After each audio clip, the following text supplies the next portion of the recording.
So as we're talking about the ego's inability to understand, we should move on from here, it seems to me, to the shadow and to the Jungian idea of the shadow. And what the shadow is, as I see it, is the shadow is that which we wish we were not. And I'll say that again. The shadow is that which we wish we were not. It's not that which we are not. It's that which we wish we were not. It's these parts of ourselves which we would rather repress than make conscious within the central complex, because it's easier for us to repress it.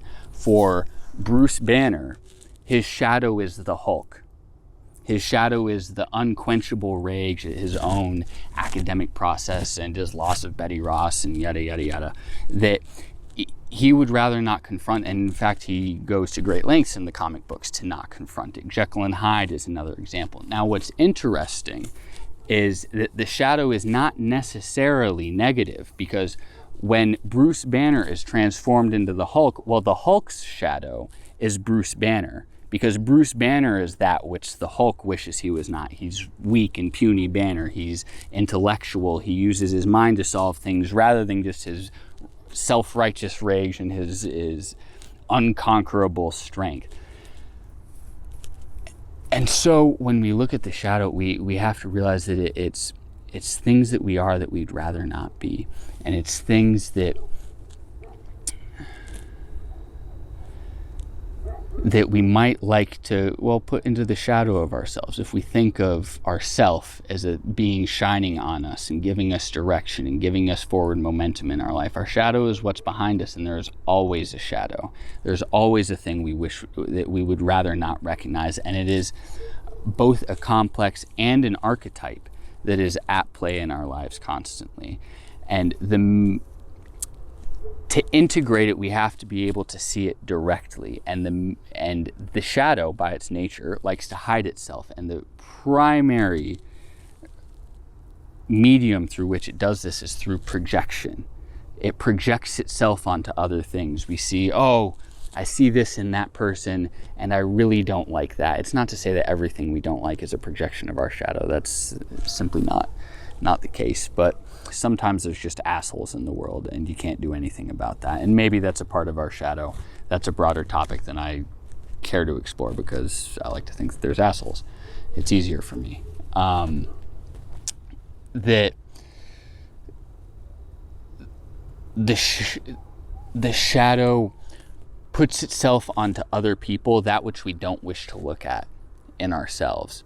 It puts onto others what we hope to not have to integrate, what we hope to not have to take possession of. It's much easier for us to seemingly let it possess another person than it is to realize that it either has some possession over us, or even worse, that we might have to take possession over it.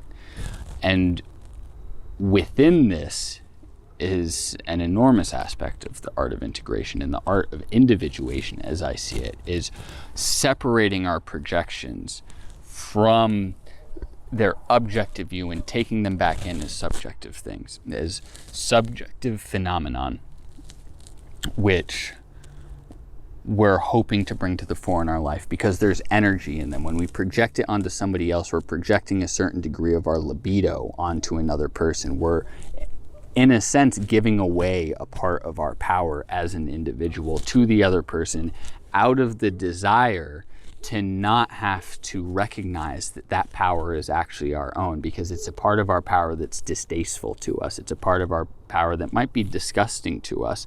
And in this sense, there's a hint of what Jung would call the treasure that is hard to attain. It's why the Knights of the Round Table, when they had to go into the forest, each went into the forest into the part that was darkest to them. It's why in a dream you might have to go into the sewer, into the toilet, into the belly of the whale, in order to find the truth of yourself that is beneath the muck and the shit and the piss that we don't want to recognize, but that is constantly playing a role in our lives through our projections, and then through our, let's say, injections into ourself once we've even removed it from the projections, until we integrate it, until we take possession of it as a part of ourself.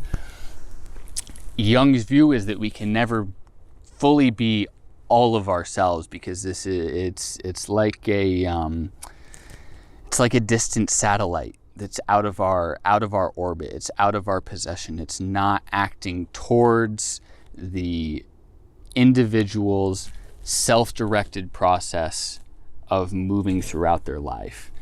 And so it separates the individual from moving the direction of their life in the direction that they would seek their life to go.